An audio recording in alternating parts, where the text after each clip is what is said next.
Every true crime drama fan should watch Monk, a classic TV show with an 89% rating on Rotten Tomatoes.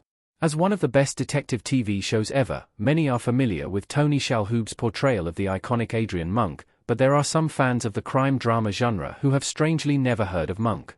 While there are some harsh realities of re-watching Monk over 15 years later, the show has aged relatively well. Monk's best episodes feature a thrilling investigation, brilliantly quirky moments from the titular character, and plenty of humor. The show is so memorable because of these qualities, and if you're a crime drama fan, Monk needs to be on your watch list. Monk is one of the best detective shows of all time.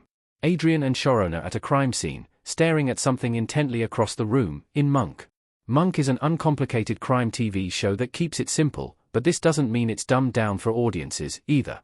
Monk follows the titular Adrian Monk, a private detective who assists the police with their investigations.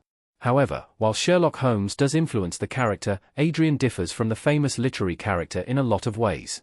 Adrian is a genius and has incredible powers of observation, but he faces a lot of obstacles.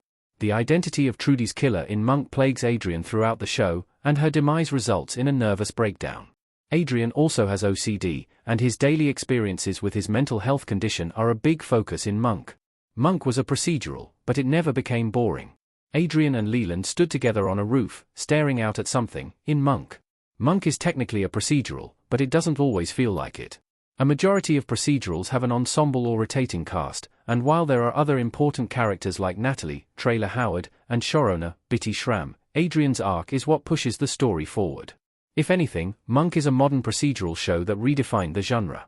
Adrian is clever, but unlike the titular characters in House or Sherlock, for example, he doesn't consider himself above his colleagues or friends. Between Trudy's death and having OCD, Adrian isn't the overly confident and stubborn lead you'd expect, especially considering his character archetype. However, this works in Monk's favor. The show does a great job of jumping between the story of the week investigation to more slice-of-life moments that focus on Adrian's own issues, and this is why Monk is never boring. Tony Shalhoub gave a career-defining performance as Adrian Monk. Adrian trying to calm down Ambrose, who is shouting at him intensely, in Monk. Tony Shalhoub's best TV shows and movies are plentiful, but the actor will forever be best remembered for his portrayal of Adrian Monk. Monk ended after 8 seasons in 2009, and when Shalhoub reprised his role in 2023 for Mr. Monk's Last Case, a Monk movie, he made it look completely effortless, which is impressive, considering he hadn't played the character for 14 years. Some of Shalhoub's best moments in the show are when Adrian interacts with his brother, Ambrose, John Turturro. Monk teaching us more about the Monk brothers' upbringing often results in some powerful scenes from Shalhoub and Turturro.